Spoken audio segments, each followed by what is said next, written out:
So, what actions should the school board take to rebuild trust with the parents and the taxpayers? Yeah, I feel like first and foremost, they need to listen. Anyone who's on a board has to be a good listener. Mm-hmm. And you have to know what's going on with the parents, with the teachers, with the schools, because nothing is uniform.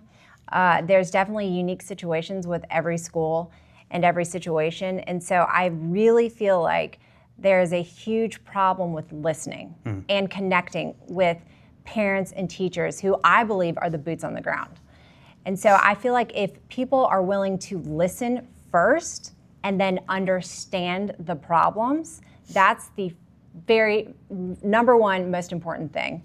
I also really am a firm believer in meeting in person, because I think that if you have face-to-face conversations versus, online or whatever, that's helpful. However, I'm willing to meet with anyone. I have no problem meeting with people at my office or coming to meet you somewhere else, because I really feel like someone who's willing to take the time to come and commit and talk about what's going on with the school system and what bothers them, that is someone you should listen to. Great, yeah, that's very good.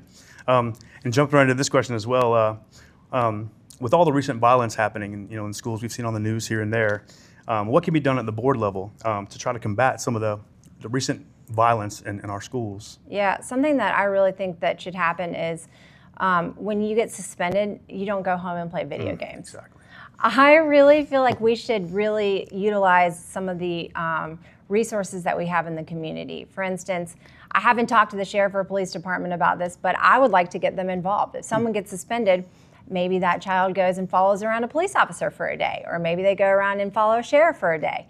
Or maybe they talk about what it is that they want to do later on in life, and you actually do an internship instead of having to be at home, and then you can write a paper about it. So instead of the punishment being you get to go home and you're set free, sure, how about we tailor what they're doing to then make them think twice about whether they want to do that or not. Let's just say a child gets suspended and they love the idea of the internship. They like working. Then you've got them thinking with an entrepreneurial mindset, right? Or they're probably thinking, this is awful, I'd much rather be in school, and then perhaps they think twice about doing it again. But I really, truly believe that with the violence, we've got to change the code of conduct. That's number 2. Code of conduct has got to be trashed. Number 3, these teachers have got to be heard and supported, because they feel like they cannot teach if they do not feel safe. And if the teachers cannot teach because they don't feel safe, the students cannot learn. You're right, absolutely. Yeah, I like that. That's a good answer. So in regards to that as well, how do you support transparency in the curriculum? Do you support full transparency? You want the parents to know everything, so what it sounds like. So yeah, I'm a firm believer. I'm a very involved parent. In fact, my kids may even argue that I'm a helicopter mom, but my response to them is, well, no one ever went to jail because they were loved too much. But I really do fully believe that parents should have a say. And that's not just because I'm a mom of 4, but because I believe that this is their child, right? So they're the number one teacher. They're the number one advocate. They're the number one person that you should be listening to and should have a say. And when things get snuck in there with the curriculum, I just feel like that's so wrong. Sure, absolutely. Yeah, and a lot of parents had a lot of problems with that. I know in past school board meetings, being able to speak what they thought and some of the stuff that was kind of hidden from them. So yeah. It's just very inappropriate in my mind. Sure, absolutely. How will you handle the pressure and the scrutiny and the controversy that came with serving on a board facing all this financial crisis and the public frustration that we've been going through? Yeah, well, like I said, I have no problem with that. I'm actually, when I was approached by Senator Dana Cottle-Jones and former Senator Joyce Krawiec about running for this position, I originally told them, I'm not going to make a difference, because I'm going to be that lone wolf who's not afraid to pull the microphone down and vote no while everyone else is voting yes. But I have no problem with that. I have no problem speaking up. I have no problem being the bad guy who's sticking up for the parents and the teachers because no one else is doing it. And so that's not the problem for me. My problem is not handling the public controversy and whatnot. I mean, I was in broadcasting. There was a lot of things I had to deal with, letters from members in jail. But the thing is that what my concern is I want to make sure that I can actually make a difference. I don't want to be the lone wolf up there who's just pulling down the microphone and saying no. I want to be able to get everyone on board with actual change. So it's not the public scrutiny that's the problem for me. It's not. What the problem is for me is making sure that we can make real changes, because real change has got to happen. And that goes along with my next question.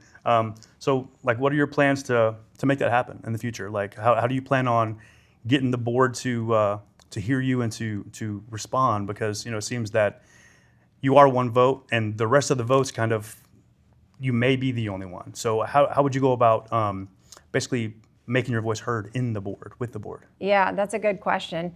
I feel like ultimately you have a bunch of different personalities, right? So there's not really one blanket answer as opposed to, oh, well, if I do this, then everything's going to be namaste and kumbaya and we're all going to vote perfectly.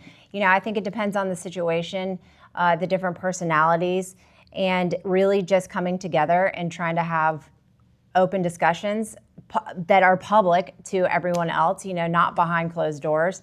But I think, honestly, involving members in the community is a big thing, because I can have my opinion, but you cannot argue with numbers, right? If you have the numbers and you've got the statistics, how is it that as a board member they could vote against that? Do you know what I mean? Sure. So I really feel like involving the community more would actually help the board get on board with doing what's right for our community. That's great. Yeah, absolutely. So here's one that we've been hearing a lot of talk about. What do you say to the folks that have concerns about board members who don't have children in the Forsyth County public schools? Yeah, well, the school board and what the school board does affects everyone. Absolutely. So whether you have kids in school like myself, or we have both public and private, so I kind of have a unique perspective on this, or whether you don't have kids, you're still a U.S. citizen who's paying their taxes, and so why should you not have a say? Sure, yeah. Right? Absolutely. Just because you don't have children. I mean, sometimes I feel like my dogs are my fur babies, I know that, yeah. Same here. But you've got, that doesn't mean that you don't have, other kids who aren't in the school system, Sure. or you don't know other friends who work in the school system, Right. and or have grandkids, or are uncles, aunts. Do you know what I mean? Sure. So it is almost ridiculous to say that just because you don't have a child in the school system,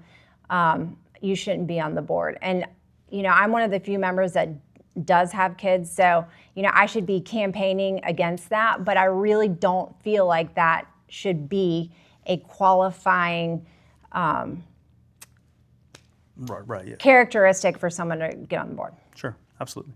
That's very good. So I'm going to open it up now for you to speak a little bit. Let us know where you're from, basically where you grew up, or anything you want the voters to know, the people that are going to be out there, voting for you. Yep. So I would say, honestly, the biggest thing for me is that the juxtaposition that people are in is there's 10 candidates running in District 2, and so 4 will progress. So how do you choose which 4 to vote for, right? And here's my suggestion. Write down your top 3 priorities, and then see which candidate aligns with your top 3 priorities. And then if you have, 4 candidates who fit those priorities, those are the ones you vote for. And I know that's not the politically correct answer, and I know I'm supposed to be talking about myself right now, but I really, honestly, I'm not very good at talking about myself, because I would just rather be talking about someone else. But you can learn more about me on my website, www.jillrsvp.com. And if you have any questions, RSVP to me, jillrsvp.com. And I really do want to just say one other thing. Thank you to the voters, because in a primary, it is the really true people who come out in the primary are the concerned citizens, the informed voters. And so I'm just grateful for people who are informed. And in fact, there's been a lot of people who have argued with me online, and they have said, they disagree with me. And I tell them, well, thanks for weighing in, and I'm just grateful that you're an informed voter. Yeah, And sure. I really mean that. If you don't vote for me, that's fine. Just thank you for being involved, because I think that's the hardest part, is getting people out and getting them involved in a primary, especially in February. Right, exactly. Right. Well, thank you very much. I appreciate your time. I look forward to working with you again, and hopefully the primaries turn out well. Good luck in this, and we look forward to seeing you again. Thanks, Justin. Thank you.